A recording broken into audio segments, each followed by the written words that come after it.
오늘 본문 마지막 절 32절을 보면 용서받지 못하는 죄에 대해서 나옵니다.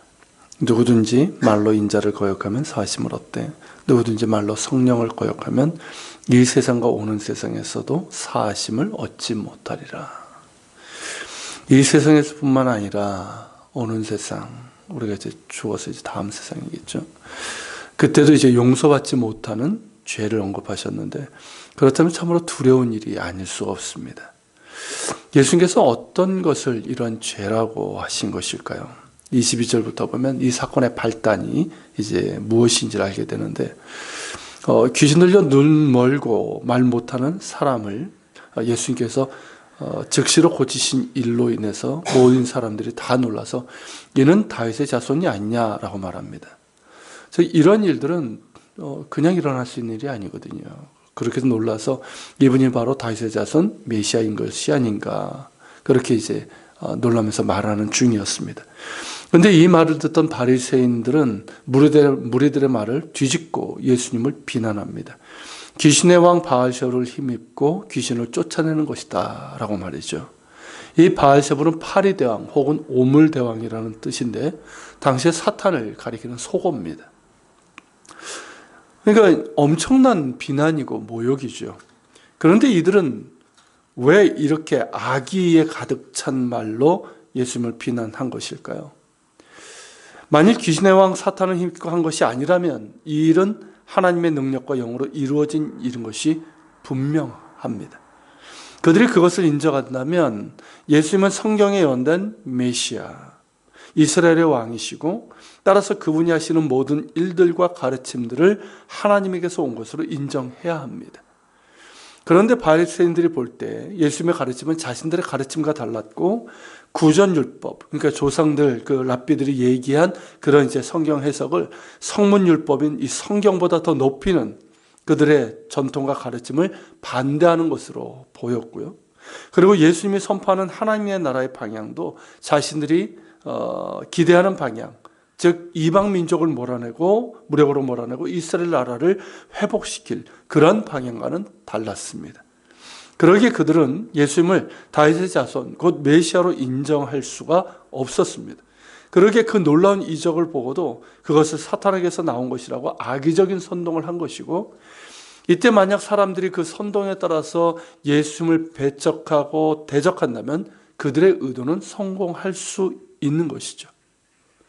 어떻습니까? 일종의 마녀 사냥과 같은 겁니다. 그런 비슷한 수법이에요. 그런 수법으로 예수님을 통해서 이 땅에 임하는 하나님 나라를 차단하려고 한 것입니다. 이 얼마나 악의적이고 극악한 죄입니까?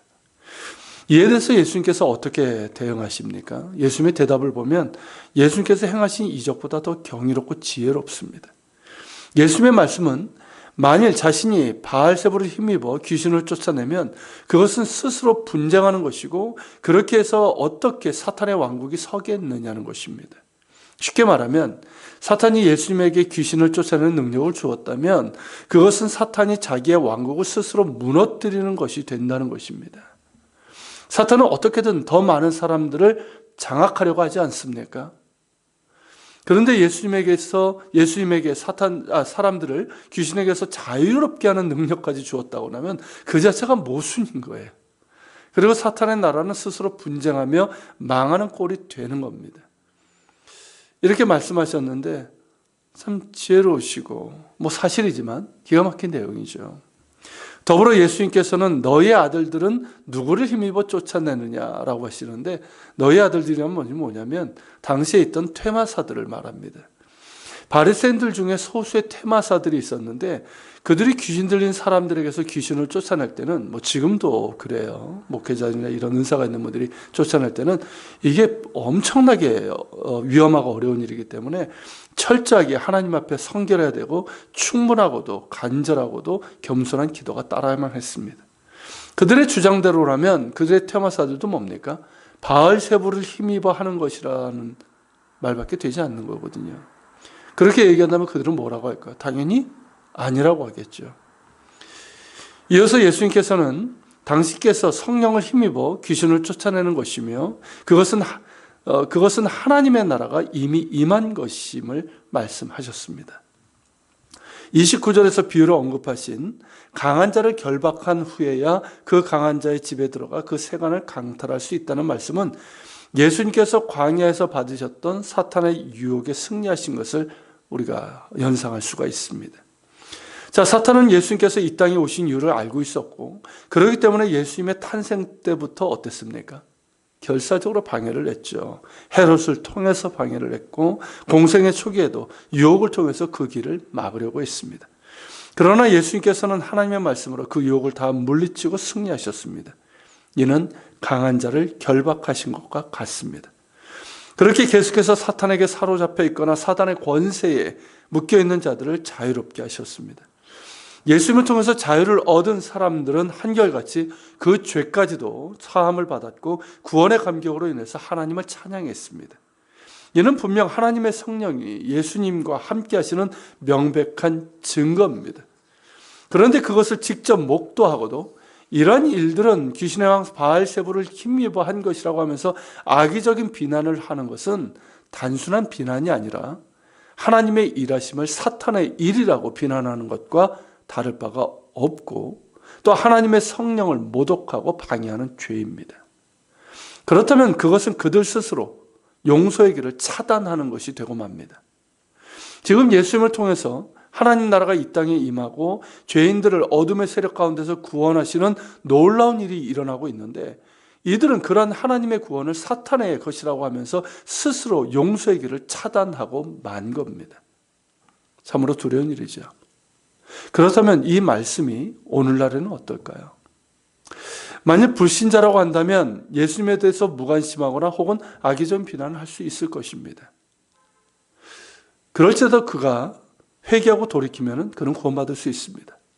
하지만 예수님이 정말 하나님께 나아갈 수 있는 유일한 길이요 진리요 생명이시고 하나님 나라를 실현하셨다면 그것을 끝까지 악의적으로 인정하지 않는다는 것은 어떻게 되는 걸까요? 스스로 그 길을 차단하는 것이 되고 맙니다. 물론 아직은 은혜의 때이기 때문에 스스로 그 죄를 돌이켜서 예수님을 구주로 영접하면 용서받고 구원받겠지만 끝까지 악의적으로 거부한다면 그는 이 세상과 오는 세상에서 용서받지 못하는 지옥 백성이 되고 말 것입니다. 또한 이 말씀이 오늘날 한국교회는 어떨까요?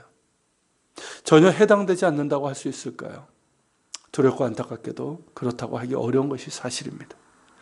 당시 예수님께 이런 악의적인 비난을 하며 성령을 방해하는 이들이 종교 지도자들이었고 소위 경건하다고 하는 종교인들이었다는 것을 기억해야 됩니다. 또한 지난 2000년의 기독교 역사에서도 이와 비슷한 일들이 수없이 자행되었다는 것도 잊지 말아야 합니다. 그러게 두렵고 안타까운 일이죠. 그러게 우리는 이 말씀 앞에서 우리 자신을 돌아보며 겸손히 엎드릴 수밖에 없습니다. 그리고 이렇게 기도할 수밖에 없습니다. 은혜로우신 주님, 우리가 겸손한 마음으로 주님께서 일하시는 모습을 보게 해주시고 성령의 능력 안에서 주님 앞에 서서 함께 일할 수 있게 하옵소서. 우리가 주를 위한다 하면서 오히려 주님의 영광을 가리고 성령을 방해하는 죄를 범하지 않게 하시고 그러한 죄를 범하고 있다면 더 늦기 전에 회개하고 돌이키게 하옵소서. 같이 기도합시다. 주님, 주님의 말씀처럼 악의적인 그런 가운데 하나님의 일하심을 그리고 성령의 일하심을 가로막고 방해하는 그런 극악한 죄를 우리가 보게 됩니다. 지금도 주님 이런 모습이 얼마나 많습니까? 주님 불신자들 가운데 그 무지와 그 악독한 가운데 이런 이들이 있습니다. 주님 구하옵나니 그들에게도 긍휼을 베푸사 그들이 정말 예수님이 길이요 진리요 생명임을 알게 하시고 그 악함을 회개하고 주께 돌아오게 하여 주옵소서. 그리고 주님 무엇보다 예수님 당시에 그들이 그랬고 지난 2000년의 역사 가운데서 참 그런 일들이 있었고 지금도 죄를 한다고 그러면서 오히려 하나님의 영광을 가리고 성령을 방해하고 있는 이들이 있습니다. 주님, 그 죄를 용서하여 주시고, 아니 그들의 죄를 깨닫고 회개하게 하여 주옵시고, 우리 역시 주님 날마다 우리 자신을 돌아보며 겸손히 주님 앞에 서게 하여 주시고, 우리가 하는 일들이 정말 겸손히 주님을 따라가며 주님을 섬기는 일이 되게 하여 주옵소서. 성령에 민감하게 하여 주시고 순종하게 하시고 동행하는 가운데 정말 주님께 쓰임받는 도구로만 서게 하여 주시옵소서. 같이 기도하며 나아갑시다.